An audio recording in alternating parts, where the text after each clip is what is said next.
his like live Instagram. We on Instagram acting the fuck up, getting the hella views, hella shit. That's crazy. And they just looking around like, who the fuck are these dudes? I swear they claim they know me, I say probably not.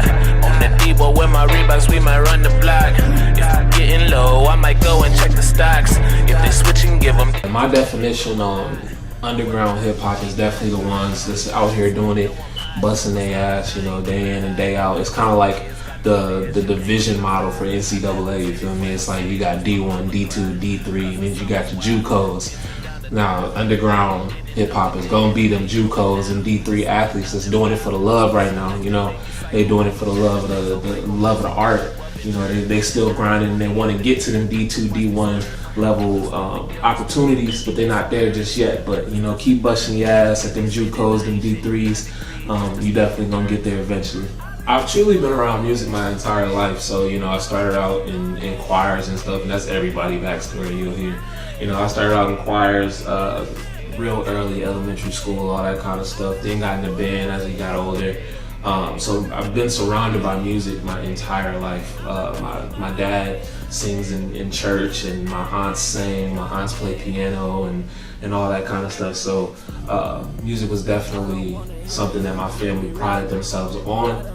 Other than that, you know, finally getting into college and still been in choir, getting to tour around with the school's choir was really caught my eyes. Like, this is really what I want to do. I would really say my music style is a mix between a lot of different stuff. You know, I was inspired by, you know, like the Jay-Z's, Busta Rhymes, Ludacris, Missy Elliott, like those type of artists and stuff. But now, as you know, we're moving forward, I'm listening to a lot of different people. You know, you got your Miguel's and Big Sean and Tyler the Creator. So like, it's a real mix of you know, like being able to get people to move around with your music still, but still having lyrical content.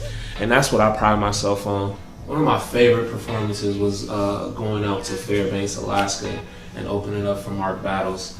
It was just wild being out there and being able to see like how far music can actually take me, you know. Getting a chance to actually move around the country and do this, you know, do what I love and meet new people. It's just always something that I wanted to do. So actually being out in Alaska, getting to meet up with him and kick it with him for a little bit and then go perform, it was just a dope moment.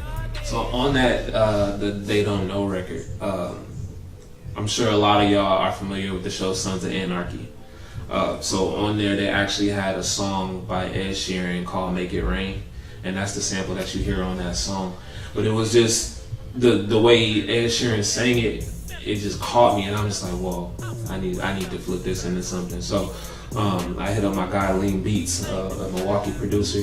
So we worked on that track, and I'm like, man, I just need you to flip this anyway. So he sent it back to me, and originally it had sounded a little bit different. It was a little bit slower. But we realized, you know, speeding it up, keeping that bounce, you know, being able to let people move around to it was something that we needed to do. So we did that. We sped it up, sent it out to Ye Ali, and he sent me back his verse. Honestly, like, I thought he was gonna send me back some little choppy like chorus or something like that, a little quick hook, and he sent me back a whole verse. So shout out to the man. I feel like my creative process is a little bit different each time, but I always started out with just like messing around, you know, and that sounds like weird that it, you know, you go in there just playing random keys, putting random drum loops on and different kinds of stuff, and it turns into these songs that you pride yourself in. A lot of the time when I start something, I always kind of picture something prior to that, and then with however it sounds or however it ends up playing, that's what I tend to go with. So being able to like ad lib verses, or being able to adapt to how something was supposed to sound versus how it actually does sound once you play it out loud, like that kind of thing. Some of the crazier moments be like being, you know, backstage after the show or something like that, or backstage after your set, just meeting people. And they don't even have to be the headliner. Like when I opened up for Trinidad James out there at Gabe's in Iowa City, I met the homie Scotty ATL. And it was just crazy because he was just kicking it by himself. Like, he was standing by his merch table. So I go over to him, like, what's good, man? Like, your set was dope and this and that. So we ended up bonding over just me going over and talking to him about merch, and now I just hit him up on Instagram. You know, when I got questions, different type of stuff like that. He doing shit big with that Ratchet single right now. If y'all haven't heard that, make sure you go listen to it. So this new project that we got coming up is called the Back for Great EP. So it's really after, you know, being in music for a while.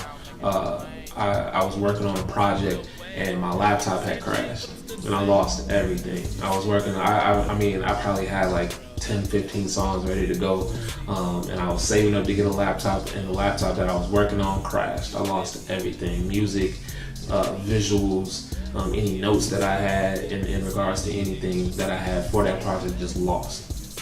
So this Back for Great EP is me like recovering from that. You know, for a while, I would say about 3 to 4 months, I was just like dark. I was not talking to nobody. I wasn't doing nothing. I wasn't going out, and it was really a turning point because I had to decide, like, is this something that I want to keep doing? Well, you can definitely catch my music on all of my social media stuff. I always post a link on my Instagram, on my Twitter, and Facebook and stuff. So I'm on Facebook as Malachi Ward. You can find me on there. You can definitely find me on Instagram at Sirchi. That's SIIRCHI. I'm on Soundcloud at that same name as well, SIIRCHI, so you can catch all my music there. We also have our Cream TV page up and running. That's at Cream TV, CREAM TV. We're gonna have our podcast up on there, and really any other thing that y'all can think of, we're gonna post up on there. My guy Big Eli, he out there in San Diego doing big things as well. He gonna post all his skits and everything on that site. So we'll have our podcast coming. This is Malachi representing the Cream City Bandits. I'm here with my boy Mark Divine on This Is I Am Music. We out. All they really want is the same thing, so I ride around with the same gang. Thought I told you that a nigga would never change. Flip gang, put names with the chain bling. Keep it home to the death of me, least they can rap me like I rap me.